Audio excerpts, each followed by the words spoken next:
بسم اللہ الرحمن الرحیم۔ حضرت آسیہ کا حضرت موسیٰ علیہ السلام پر ایمان لانا۔ فرعون کی بیوی کا نام حضرت آسیہ بنت مزاحم تھا۔ فرعون اور حضرت موسیٰ علیہ السلام کی بابت یہ معلوم کرتی رہتی کہ کون غالب ہوا، تو ہر وقت یہی سنتے تھے کہ حضرت موسیٰ علیہ السلام غالب رہے، بس یہی ان کی ایمان کا باعث بنا۔ ابوالعالیہ رحمۃ اللہ تعالیٰ علیہ یوں بیان کرتے ہیں کہ فرعون کے داروغہ کی عورت کا ایمان ان کے ایمان کے باعث بنا۔ وہ ایک دن فرعون کی لڑکی کا سر گوند رہی تھی کہ کنگھی چھوٹ گئی، چھوٹ کر نیچے گر گئی تو اس کے منہ سے نکل گیا کفار برباد ہو۔ اور بعض روایت میں ہے کہ بسم اللہ کہہ کر کنگھی اٹھائی تھی۔ اس پر فرعون کی لڑکی نے کہا کہ تو میرے باپ کے سوا اور کسی کو رب مانتی ہے۔ اس نے کہا کہ میرا، تیرا اور سب کا رب اللہ ہے۔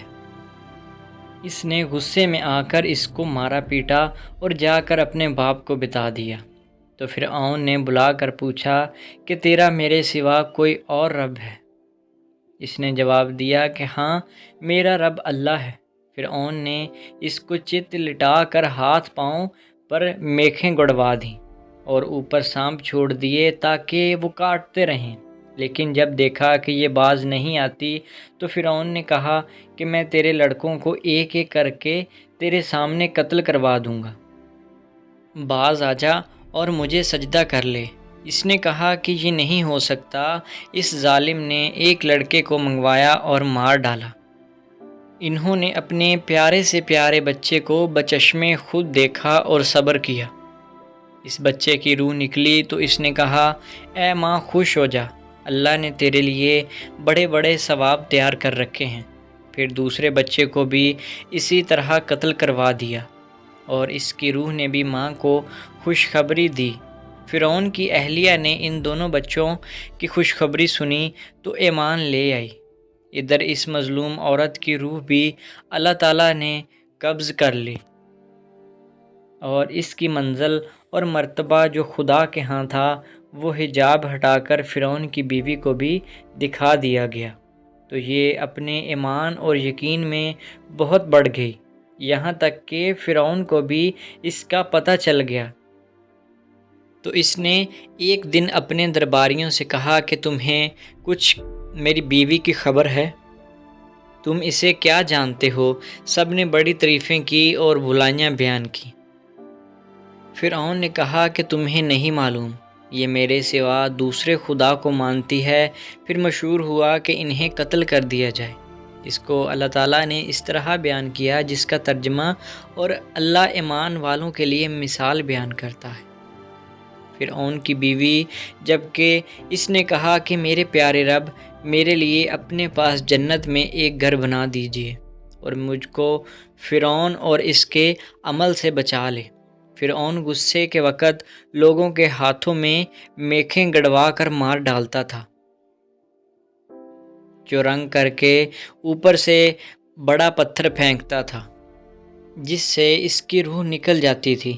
میخوں کی سزا کا موجدن فرعون تھا، اس سے پہلے یہ سزا کسی نے نہیں دی تھی، اس لیے سورہ فجر میں فرمایا، اور میخوں والا فرعون۔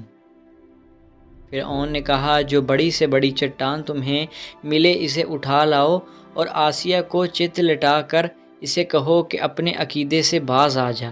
اگر باز آ جائے تو وہ میری بیوی ہے، عزت و حرمت سے واپس لاؤ، اگر نہ مانے تو وہ چٹان اس کے اوپر گرا دو، اس کا کیما بنا دو۔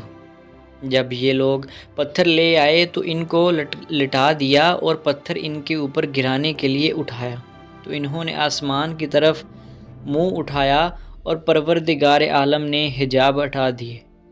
جنت اور وہاں جو مکان ان کے لیے بنایا گیا تھا انہوں نے اپنی آنکھوں سے دیکھ لیا، اور اس میں ان کی روح پرواز کر گئی۔ جس وقت پتھر پھینکا گیا اس وقت ان میں روح ہی نہیں تھی۔ ایک روایت میں ہے کہ فرعون نے آخری وقت میں اس نیک بی بی پر طرح طرح کے مظالم کیے۔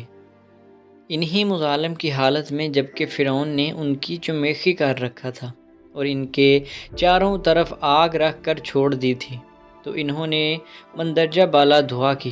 اس کے بعد حضرت آسیہ رضی اللہ تعالیٰ عنہ کو یا تو زندہ اٹھا لیا گیا یا ان کا وہ محل جو جنت میں ان کے لیے تیار تھا ان کو دکھا دیا گیا، اور ان کی جان آفرین لے لی گئی، یعنی فرعون نے ان کو شہید کر دیا۔ ہم اللہ تعالیٰ سے دعا کرتے ہیں کہ اللہ تعالیٰ ہمارا سنانا اور آپ کا سننا اپنی بارگاہ رسالت میں قبول اور منظور فرمائے۔